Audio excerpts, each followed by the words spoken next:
Supernatural Season 13, Episode 16, Scoobynatural.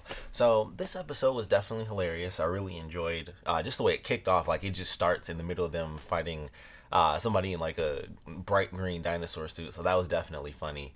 And then we go, of course, into the whole, the giant crossover, which was kind of been like the big talk. Like, even before this season started, that was a big thing where it was like, there's going to be a Scooby-Doo, supernatural crossover, which was like, that's insane. Like, you would never really expect that, but I love the way it was handled. The animation looked good throughout the whole episode. They did all the classic Scooby-Doo stuff. They even, saved it to the end, but I would have gotten away with it if it weren't for you meddling kids. So that I loved, especially Dean, where he was like, like he freaked out, like he said the line. So definitely love that. They played like the whole theme song during the the classic chase sequence where they're just running through the doors. So that was really funny. They even put in the line where because sometimes, because I love Scooby Doo, so I know some of the stuff too.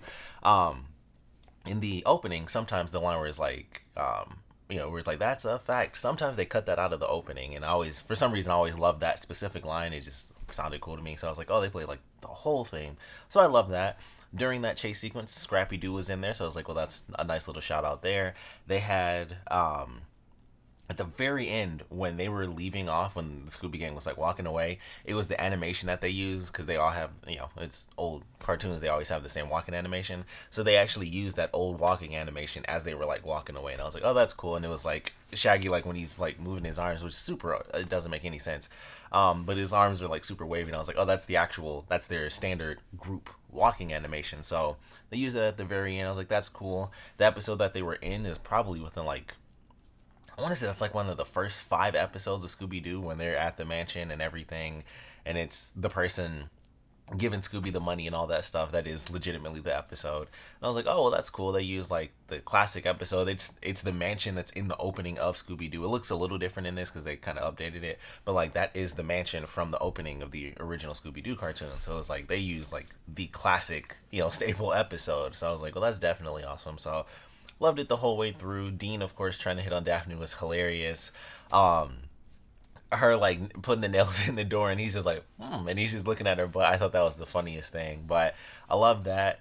Velma, of course, kissing Sam by the end, I thought was really funny. And Dean's like, God, I should have known she was ready to go. It's always the quiet one. So I love that. It was cool that Cass was actually in there. I figured that was him once the cars took off. I was like, I assume that's going to end up being Cass. So that was awesome. This probably will never. This is one of those super random lines that they could totally make into a full thing.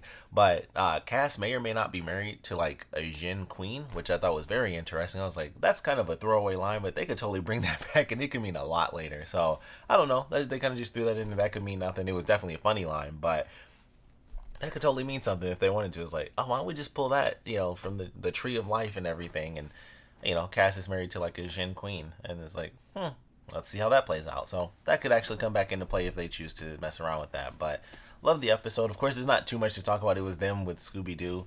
I love the fact that they dropped an F-bomb in there, because we haven't had that since like the Ghostfaces thing, and they, of course, bleep it out. But that was super funny.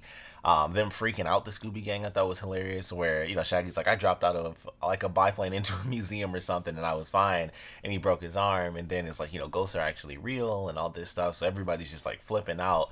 So I definitely love that. But all the way through, it was definitely entertaining. It got, super crazy, because it's like the ghost was actually killing people, and they like, stabbed the dude in the bed, and then like decapitate one guy, and he's all split up, and his body, half his body is hung up, the other half is on the ground, his head's somewhere else. And I was like, it's getting super intense here for Scooby-Doo, but I like the way it was handled. And then, of course, they're able to solve the problem by the end. We find out that the ghost is actually this spirit that's basically trapped inside of like a pocket knife, and the owner of all these different places on this strip, he basically throws this item into random things to freak people out and have them sell stuff on the cheap, so that he can basically have real estate. It was kind of like exactly what Velma said. It was a real estate thing through ghosts. So it's like this guy, everyone in Scooby-Doo and Lex Luthor is always real estate stuff. But that was cool. It's like, okay, so they solved that problem, and then of course they're like, we're gonna need your help for a little for a little moment at the end. And then they say like, oh, you can't really get the money anyway. It's Confederate dollars, because the dude was old racist white guy from the South. So it was like, yeah, sorry, Confederate bucks. But it was funny. It was definitely a really funny episode. Like I said, I love the animation for it. I thought that was really cool. But all in all, it was definitely a really funny episode. I really enjoyed it. I loved all the references. As a huge Scooby Doo fan, like I know people like Scooby Doo, but like I've seen like outside of like the last, I think Mystery Inc. and I think there was one other Scooby Doo cartoon before that I haven't seen. So like maybe the last two I haven't watched, but other than those, I've seen like every Scooby Doo cartoon that there's ever been. So definitely love Scooby Doo. Like I said, they had Scrappy Doo in there, so that was a cool little reference. It would have been awesome if they had like I don't know how you would put that reference in there without it being super obvious, but like Dummy Doo running around through there. So if you don't know who that is, that's Scooby's dumb cousin. He had his own cartoon and he's a gray dog. Um, Interesting shows like weird. Yeah, it was just weird. Dummy Doo was the thing. But yeah, love Scooby Doo, love Supernatural. Perfect blend, and they chose the perfect episode because it is like the staple of the series. Where, like I said, it's the mansion that's from, the very first, or maybe not the very first episode, but it's the mansion from the opening, of the series. It may have just been the first episode that they ever did, or maybe it was just it's the first episode that had like the creepy mansion, so they used it, before it got to that episode. Shows do that all the time, but loved it all the way through. Definitely funny. Like I said, Dean trying to get with Daphne, Sam and Velma, and Sam trying to explain like ghosts are real, and Velma basically being like you're just stupid and dumb and stuff like that. So that was funny.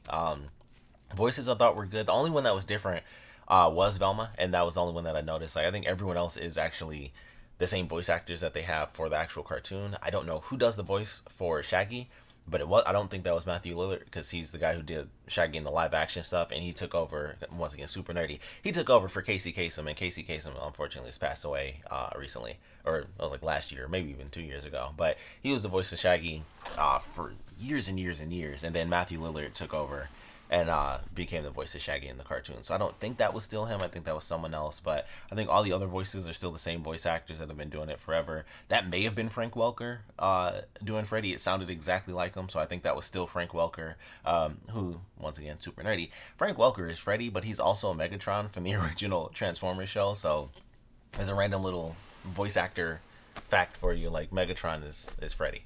But yeah, enjoyed the episode. Definitely loved all the references. Love just the whole way through is definitely just a silly, funny episode. Unfortunately, Dean does not have his beautiful flat screen TV, which I thought was so funny.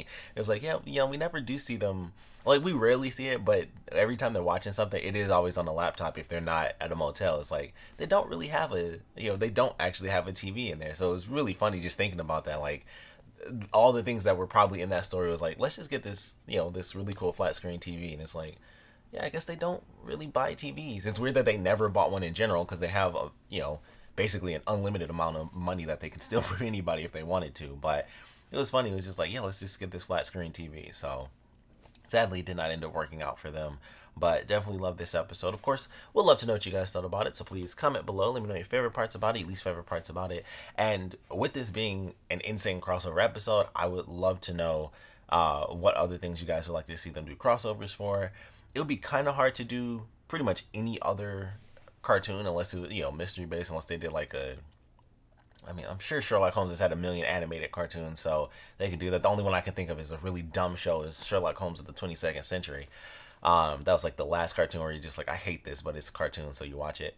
But that's like the only thing I can think of. Everything else would be, like G.I. Joe or Transformers, and it's like, I don't think they can make that work.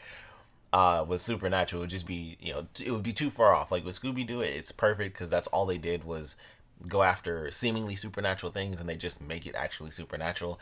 Other than that, though, it's like, you do Scooby-Doo again and make it a different version, fully put, Scrappy in there, or do Scooby-Doo and the 13 Ghosts, and Freddy and Velma were not in that, and they had the dude from the Crystal Ball who's played by Vincent Price, and then the one kid who I want to say was Indian. I don't remember. It's been a while since I've seen that. But Shaggy also has a red shirt in that show, and I think Scrappy's in that too. So they could do that. That's pretty much about it. They would just have to pick a different version of Scooby-Doo. But we'd love to know what crossovers you guys would like to see them do, whether it's animated or live action. I just went animated because that was the point of this episode. But live action or animated, there was, of course, the old episode, the old idea that they were going to do the Smallville Supernatural crossover, which I really do. I still wish they actually did that because that would have been awesome. But we'd love to know what crossovers you guys would like to see. Maybe they could still do technically, they could still do the Smallville Supernatural thing. But we'd love to know what crossovers you guys would like to see. And like I said, definitely want to know what you guys thought about this really silly crossover episode in general. So please comment below, let me know. And thanks for watching.